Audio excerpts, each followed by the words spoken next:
let's jump headfirst into the Deshaun Watson appeal of Sue L. Robinson's 6-game suspension. Walk me through what the NFL's thinking is now and what happens next, Tom. Well, the NFL's thinking in filing the appeal is, for one thing, they can. They usually defend their rights within the CBA. It is their right within the CBA, and the union has it to appeal any suspension. And then the second part of it is they wanted they pushed for a minimum 1-year banishment with the possibility of reinstatement in 2023. And when they filed their appeal brief against the NFLPA's very publicly stated wishes, they once again asked for the same thing, which is an indefinite suspension of at least 1 year with the possibility of conditional reinstatement in 2023. They've also wanted to substantially fine Deshaun Watson because the way that his contract is structured, which is a common structure, but big signing bonus, which doesn't count for a suspension, minimum base salary. They want him to have to pay a monetary price as well. And that's where, the settlement talks got hung up. We're on both fronts. Those go back to within the hearing. Once it became clear, as I've been talking about for several weeks here, it would have shocked anyone who was involved with the hearing if they got 1 year from Sue L. Robinson because of the way that she addressed her narrow powers as disciplinary officer under the collective bargaining agreement. She's not permitted to rewrite precedent. She's not permitted to rewrite the CBA or the personal conduct policy. She can work off of what exists. The NFL's argument was, well, there is no precedent for what we say Deshaun Watson did. The NFLPA would say you have to go off the precedent. And therein lies the disagreement. The NFL was willing to settle both back in July or early July and last week prior to the disciplinary decision for less than a year and a hefty fine. Deshaun Watson, who, for better or worse, has denied all wrongdoing in these cases, was not willing to accept it. So the 6-game suspension comes in. The NFL appeals. Roger Goodell gets to appoint who hears that appeal. History suggests it'll be somebody else within the league office.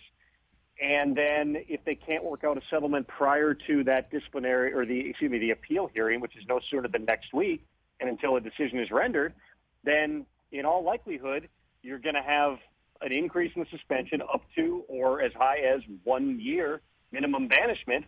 And then the NFLPA in all likelihood will then sue in federal court. And then one thing I've learned covering enough cases in federal court here is once things leave the collectively bargained process and go into the courts, everyone loses control of the timeline.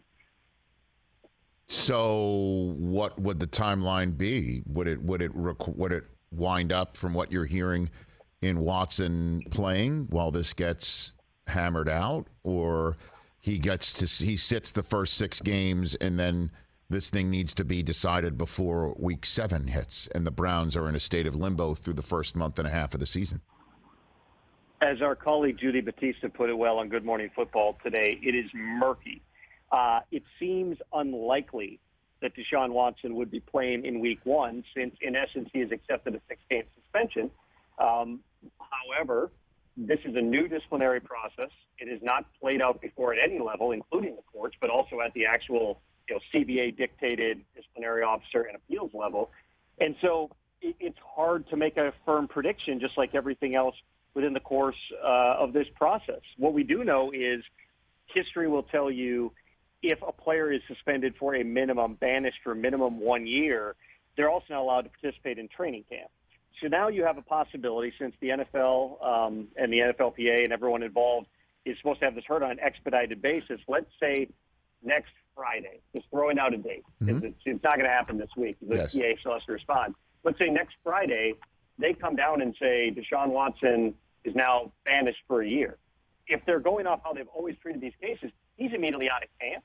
He can't participate in the preseason, and that's where that would accelerate the time frame for the NFLPA then to go to federal court and try to get a temporary restraining order to get him back into camp in the preseason.